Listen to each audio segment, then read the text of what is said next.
Je suis catholique croyante, mais pas pratiquante. J'étais pas assez pratiquante. J'étais croyante, mais pas assez pratiquante. Et à un moment donné, j'ai décidé, ça m'est tombé dessus, d'aller à la messe tous les dimanches.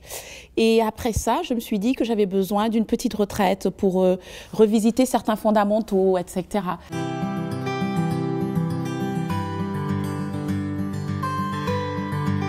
Alors, les enseignements étaient très accessibles. Ça m'a permis justement, comme j'ai dit, j'avais envie de revisiter mes fondements. On nous apprend en profondeur qu'est-ce que le baptême, pourquoi nous sommes enfants de Dieu, comment peut-on faire pour être enfant de Dieu, qu'est-ce que la communion, pourquoi on reçoit l'Eucharistie, dans quel but. On se remet en question.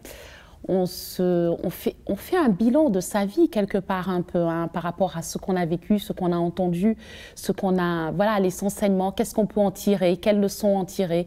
Comme ces 5 jours de pause, tu vis intensément les choses, que ce soit la messe, que ce soit le sacrement de réconciliation, tu vis les choses intensément. Je dirais, chaque retraite est un pas vers Dieu. Chaque retraite est un pas de plus vers Dieu.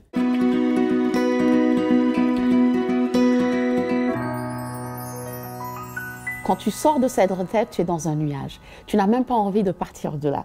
Tu n'as pas envie de partir de la retraite. Pourtant, au début, tu te dis 5 jours de silence, c'est long. Mais à la fin de la retraite, tu te dis 2 jours, 3 jours de plus, je serai resté encore. Cette pause te permet de revenir à l'essentiel et puis de se redonner de nouvelles perspectives. Et on n'a pas le temps de le faire en général.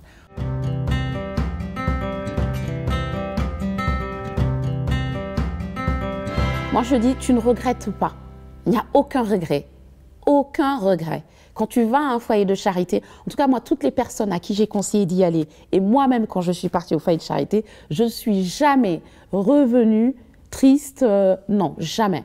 Les retraites ne sont jamais les mêmes. J'ai toujours été contente, satisfaite, regonflée à bloc. Non, mais c'est vrai en plus.